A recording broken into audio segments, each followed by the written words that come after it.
നമ്മുടെ വയനാട് മാനന്തവാടി മെഡിക്കൽ കോളേജിൽ 6-ാം തീയതി വലിയ ഒരു സമരം നടക്കുകയുണ്ടായി. ആ സമരത്തിന് ആധാരമായിട്ടുള്ളത് ദേവിക എന്ന് പറയുന്ന ഒരു യുവതിയുടെ പ്രസവവുമായി ബന്ധപ്പെട്ടുകൊണ്ട് ഡോക്ടർമാരിൽ വന്നിട്ടുള്ള ചില കേസുകൾ സംബന്ധിച്ചുള്ള ആരോപണത്തിൻ്റെ അടിസ്ഥാനത്തിലാണ് അങ്ങനൊരു സമരവും അവിടെ നടന്നിട്ടുള്ളത്. അതിൻ്റെ വസ്തുത സംബന്ധിച്ച് തെറ്റിദ്ധാരണാജനകമായിട്ടുള്ള കാര്യങ്ങളാണ് സമരക്കാർ പൊതുസമൂഹം മുമ്പാകെ പറഞ്ഞിട്ടുള്ളത്. അതൊന്ന് ദൂരീകരിക്കുന്നതിന് വേണ്ടിയിട്ടാണ് നമ്മൾ പത്രസമ്മേളനം വിളിച്ചിട്ടുള്ളത്. ഈ പറയുന്ന യുവതി 5-ാം തീയതി എൻ്റെ ഓഫീസിൽ രേഖാമൂലം അവരൊരു പരാതി തരികയുണ്ടായി.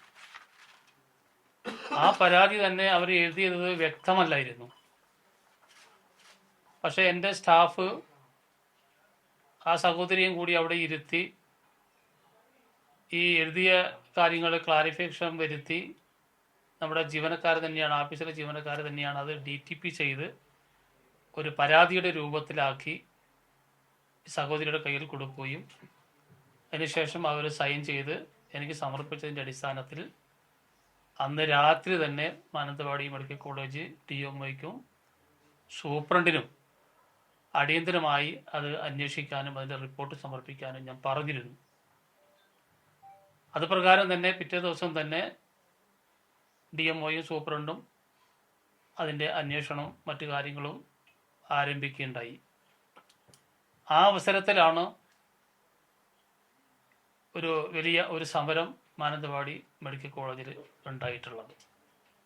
അപ്പോൾ പരാതി തന്നു. ആ പരാതി കിട്ടിയ സമയം തന്നെ ആവശ്യമായിട്ടുള്ള നടപടി ഞാൻ സ്വീകരിക്കുകയും അതോടൊപ്പം തന്നെ ആരോഗ്യവകുപ്പ് മന്ത്രിയെയും നേരിട്ട് അറിയിക്കുകയും ചെയ്തു. രണ്ടാമത്തെ കാര്യം, ആ സമരത്തിൽ പറഞ്ഞത് അവിടെ മെഡിക്കൽ കോളേജിന് CT വാങ്ങുന്നതിന് വേണ്ടിയിട്ട് വെച്ച ഫണ്ട് എല്ലാം വകമാറ്റി ചെലവഴിച്ചു. മന്ത്രി മറുപടി പറയണം, MLA മറുപടി പറയണം. നിരുത്തരമായിട്ടുള്ള സമീപനമാണ് ചെയ്തിട്ടുള്ളത് എന്നാണ് രണ്ടാമത്തെ ആരോപണം എന്ന് പറയുന്നത്. ആ ആരോപണം തികച്ചും തെറ്റാണ്. സമരക്കാർ ഈ കാര്യങ്ങൾ അറിയാതെ പൊതുസമൂഹത്തെ തെറ്റിദ്ധരിപ്പിക്കുന്ന രീതിയിലുള്ള ഒരു പ്രചരണവും മുദ്രാവാക്യവുമാണ് അതിൽ നടത്തിയിട്ടുള്ളത്. മാനന്തവാടി മെഡിക്കൽ കോളേജിന് CT വാങ്ങുന്നതിന് വേണ്ടിയിട്ട് കഴിഞ്ഞ സാമ്പത്തിക വർഷം നിയോജക മണ്ഡലം MLA എന്ന നിലയ്ക്ക് 1.5 കോടി രൂപയുടെ ഒരു പ്രപ്പോസൽ ഞാൻ കൊടുക്കുകയും അതിൻ്റെ അടിസ്ഥാനത്തിൽ അത് ബഡ്ജറ്റിൽ അംഗീകരിച്ച് വരികയും ചെയ്തു.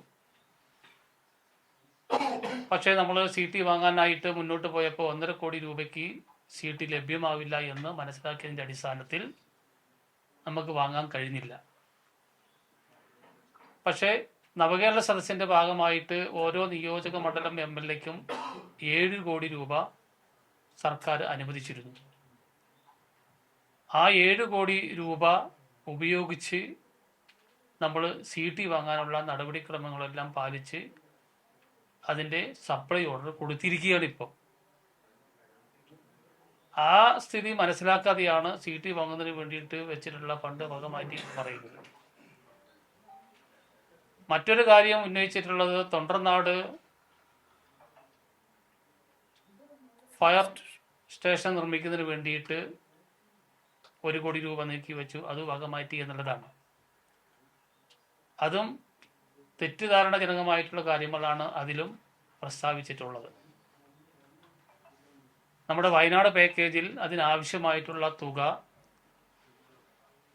ഫയർ സ്റ്റേഷൻ നിർമ്മിക്കുന്നതിന് വേണ്ടി നീക്കിവെച്ചതിൻ്റെ അടിസ്ഥാനത്തിലാണ് ആ 1 കോടി രൂപയും നമ്മൾ എടുത്തിട്ടുള്ളത്. ആ 1 കോടി രൂപയും 1.5 കോടി രൂപയും ചേർത്താണ് നമ്മൾ തവഞ്ഞാൽ പഞ്ചായത്തിലെ കാട്ടേരി കുന്ന് പ്രദേശത്തെ പാലം പൂർണ്ണമായിട്ടും തകർന്നു പോവുകയും 400ഓളം കുടുംബങ്ങൾ താമസിക്കുന്ന പ്രദേശത്തേക്ക് വാഹനത്തിന് പോകാൻ പറ്റാത്ത സാഹചര്യം ഉണ്ടായത്. അതിൻ്റെ അടിസ്ഥാനത്തിൽ അവിടെ നാട്ടുകാർ ആക്ഷൻ കമ്മിറ്റി കൂടി വലിയ ഒരു മെമ്മോറാണ്ടവും തീരുമാനമൊക്കെ ആയിട്ട് എൻ്റെ വീട്ടിൽ വന്നു, ഓഫീസിൽ വന്നു. നിരന്തരമായിട്ട് പ്രദേശവാസികളുടെ ആവശ്യം മുൻനിർത്തിയാണ് നമ്മൾ ഈ ഉപയോഗിക്കാതെ കിടന്നിട്ടുള്ള ഈ ഫണ്ട് എടുത്തിട്ട് അടിയന്തര പ്രാധാന്യത്തോട് കൂടിയിട്ട് ആ പാലം നിർമ്മിക്കുന്നതിന് വേണ്ടിയിട്ട് നമ്മൾ നീക്കി വച്ചിട്ടുള്ളതും അതിനാവശ്യമായിട്ടുള്ള നടപടി സ്വീകരിച്ച് അതിൻ്റെ സോയിൽ ഇൻവെസ്റ്റിഗേഷൻ ഉൾപ്പെടെയുള്ള നടപടികളിലും നമ്മൾ കടന്നിട്ടുള്ളത്. ഇതാണ് വസ്തുത. അപ്പോൾ ഈ ഒരു യാഥാർത്ഥ്യം മനസ്സിലാക്കാതെ പൊതുസമൂഹം മുമ്പാകെ ഇങ്ങനെ തെറ്റായിട്ടുള്ള ഒരു പ്രചരണം നടത്തുന്നത് അത് നമ്മുടെ ഈ ഒരു ഒരു വിരോധന സമീപനമായിട്ടാണ് നമുക്ക് കാണാൻ വേണ്ടി സാധിക്കുന്നത്. ഞാനിത് പറയുന്നത് കുറേ കാലമായി മാനന്തവാടി മെഡിക്കൽ കോളേജിനെ തകർക്കുന്നതിന് വേണ്ടിയിട്ട് നിരന്തരമായിട്ടുള്ള കുപ്രചരണങ്ങളും ഇല്ലാ കഥകളൊക്കെയാണ് അവിടെ പ്രചരിപ്പിച്ചുകൊണ്ടിരിക്കുന്നത്. വയനാട് ജില്ലയിൽ മെഡിക്കൽ കോളേജ് വേണമെന്നുള്ളത് നമ്മൾ എത്ര കാലമായി പറഞ്ഞുകൊണ്ടിരിക്കുന്നു. 2021 മാനന്തവാടി അതിന് നമ്മൾ പ്രാരംഭമായിട്ടുള്ള പ്രവർത്തനം ആരംഭിച്ചിട്ടുള്ളത്. 2021 നമ്മൾ പ്രാരംഭ പ്രവർത്തനം ആരംഭിച്ച് 2025 ആകുമ്പോഴത്തേനും 50 കുട്ടികൾക്ക് MBBS അഡ്മിഷൻ കൊടുക്കാനും അവരെ പഠിപ്പിക്കാനും പുതിയ ഒരു നഴ്സിംഗ് കോളേജ് മാനന്തവാടി മെഡിക്കൽ കോളേജുകളോടൊപ്പം വരാനും അത് 3 വർഷമായിട്ട് നമ്മൾ പ്രവർത്തനം ആരംഭിക്കാനും സാധിച്ചതും അതോടൊപ്പം തന്നെ ഹൃദയ ശസ്ത്രക്രിയ സംബന്ധിച്ചുള്ള ആൻജിയോപ്ലാസ്റ്റ് ഉൾപ്പെടെയുള്ള ആൻജിയോഗ്രാം ഉൾപ്പെടെയുള്ള കാര്യങ്ങൾ ചെയ്യുന്നതിന് വേണ്ടിയിട്ട് കാത്ത് ലാബ് സജ്ജീകരിച്ച് ഇപ്പം ഏകദേശം 1000-ഓളം ആൾക്കാർക്ക് നമുക്ക് ഇതിൻ്റെ സേവനം കൊടുക്കാൻ നമുക്ക് സാധിച്ചു. അപ്പോൾ ഇത്രയും കാര്യങ്ങൾ 2021 ശേഷം നമ്മൾ മാനന്തവാടി മെഡിക്കൽ കോളേജുമായി ബന്ധപ്പെട്ടിട്ട് അതിൻ്റെ വികസനങ്ങൾ അതിവേഗം ദ്രുതഗതിയിൽ നമ്മൾ മുന്നോട്ട് കൊണ്ടുപോയിക്കൊണ്ടിരിക്കുകയാണ്. അടിസ്ഥാന സൗകര്യങ്ങൾ ഒരുക്കുന്നതിന് വേണ്ടിയിട്ട് നമ്മൾ ബോയ്സ് ടൗണിലാണ് നമ്മൾ നേരത്തെ സ്ഥലം കണ്ടത്. പക്ഷേ അവിടെ ആ സ്ഥലവുമായി ബന്ധപ്പെട്ട് ചില കേസുകൾ നിലനിൽക്കുന്നതിൻ്റെ അടിസ്ഥാനത്തിൽ നമുക്ക് അവിടെ പ്രവർത്തനം ആരംഭിക്കാൻ നമുക്ക് സാധിച്ചിട്ടില്ല. പകരം നമ്മൾ മാനന്തവാടി അമ്പുകുത്തിയിലുള്ള വെസ്റ്റേൺ ഫോറസ്റ്റ് ഭൂമി ഏറ്റെടുക്കാനുള്ള നടപടി നമ്മൾ തുടങ്ങിക്കഴിഞ്ഞു. മെഡിക്കൽ കോളേജിൻ്റെ ക്യാമ്പസ് അവിടെ നിർമ്മിക്കുന്നതിന് വേണ്ടിയുള്ള നടപടിയിലേക്കാണ് ഗവൺമെൻറ്റും വകുപ്പും കടന്നുകൊണ്ടിരിക്കുന്നത്. ഇതാണ് യാഥാർത്ഥ്യങ്ങൾ. അപ്പോൾ ഈ യാഥാർത്ഥ്യങ്ങളൊക്കെ പൊതുസമൂഹത്തോട് മറച്ചു വെച്ചുകൊണ്ട് തെറ്റായിട്ടുള്ള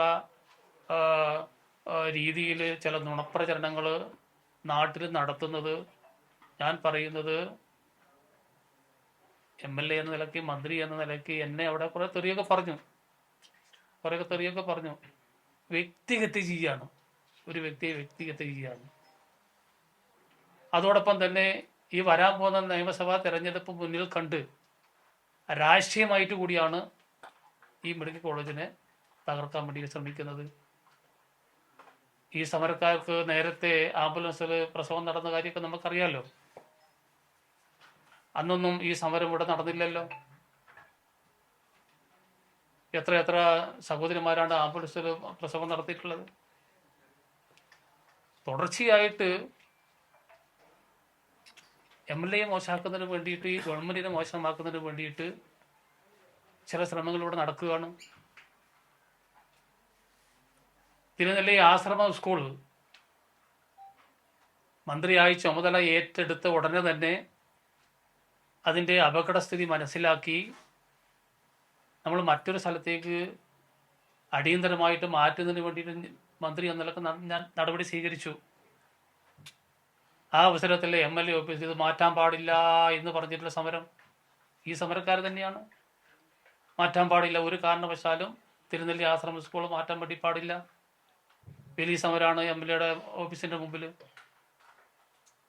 പിന്നീട് ഞാൻ സർവകക്ഷി യോഗം വിളിക്കാൻ വേണ്ടിയിട്ട് തീരുമാനം എടുത്ത് നിൽക്കുമ്പോഴാണ് അടുത്ത വിഷയം മൺസൂണായി. അപ്പം ഇതേ സമരക്കാർ തന്നെയാണ് ഇത് അടിയന്തരമായിട്ട് മാറ്റണം.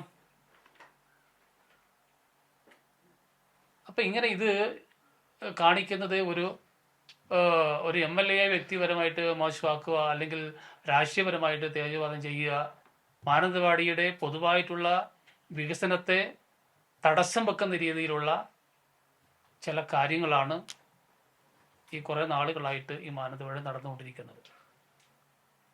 ഈ യാഥാർത്ഥ്യങ്ങളൊക്കെ പൊതുസമൂഹം മനസ്സിലാക്കണം, അറിയണം. അത് നിങ്ങളിൽ കൂടി ആവണം എന്നുള്ളതാണ് ഞാൻ കാണുന്നത്.